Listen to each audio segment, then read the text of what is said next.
कई बार हमारे जीवन में वैसा नहीं होता जैसा हम चाहते हैं। हमारी इच्छा के विरुद्ध चीजें हो जाती हैं, पर समय बीतने के साथ हमें यह एहसास होने लगता है कि जो बात हमें उस वक्त सही नहीं लग रही थी, उसी बात के लिए आज हम ईश्वर का धन्यवाद दे रहे होते हैं। तभी तो कहते हैं कि जो हुआ अच्छा ही हुआ, जो हो रहा है अच्छा ही हो रहा है, और जो होगा वो भी अच्छा ही होगा। एक बहुत ही प्यारी कहानी सुनाती हूँ। एक राजा का विशाल फलों का बगीचा था। उसमें तरह तरह के फल लगे हुए थे। औरल बाकी जी की देखभाल एक किसान और उसका परिवार किया करता था। किसान उस बगीचे से तैयार और मीठे फल रोज शाम को राजा के लिए ले जाता। एक दिन किसान ने बगीचे में आकर देखा कि नारियल, अमरूद से अंगूर, बेड सब पके हुए थे। किसान सोचने लगा कि कौन से भला राजा के लिए लेकर जाऊं, न जाने उसके मन में क्या आया।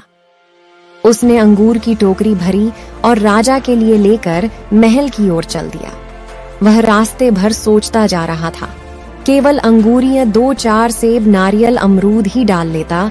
अलग अलग फल देखकर राजा कितना खुश हो जाता।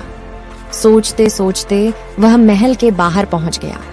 उसने अंगूर से भरा टोकरा राजा के सामने रख दिया और थोड़ी दूर जाकर बैठ गया। राजा के लिए दूसरे ख्यालों में खोया हुआ था। शायद किसी बात से परेशान या नाराज था, अपने ही ख्यालों में गुम। राजा टोकरी से एक अंगूर निकालकर खाता और एक खींचकर किसान के माथे पर निशाना लगाकर मारता। राजा द्वारा फेंका अंगूर जब किसान के माथे या शरीर पर लगता तो किसान कहता, ईश्वर बड़ा ही दयालु है। राजा फिर एक अंगूर किसान की तरफ फेंककर जोर से मारता, और जब वह किसान को पड़ता तो किसान फिर कहता, ईश्वर बड़ा ही दयालु है। थोड़ी देर बाद राजा को अपनी गलती का एहसास हुआ। वह सोचने लगा, मैं किसान के साथ कितना बुरा बर्ताव कर रहा हूं, और प्रति उत्तर क्या आ रहा है। राजा ने किसान से पूछा, मैं बार बार अंगूर फेंककर तुम पर मार रहा हूं और तुम्हें लग भी रहे हैं, फिर भी तुम कह रहे हो ईश्वर बड़ा ही दयालु है। किसान ने बड़े भोलेपन से उत्तर दिया, महाराज, बागान में नारियल, सेब, अमरूद, बेड यह सब तैयार थे, पर मैं अंगूर लाया। मैं वो सारे फल भी ला सकता था, पर ईश्वर की कृपा से ही मुझे यह भान हुआ कि मुझे अंगूर ही ले जाने चाहिए।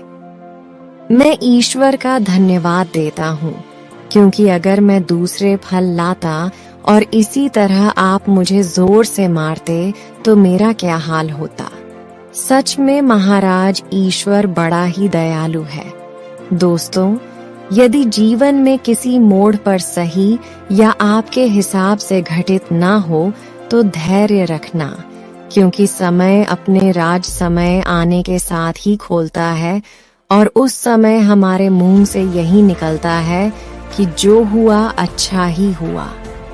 फिर मिलेंगे दोस्तों अगली वीडियो के साथ। तब तक के लिए अपना ख्याल रखना और हमेशा मुस्कुराते रहना।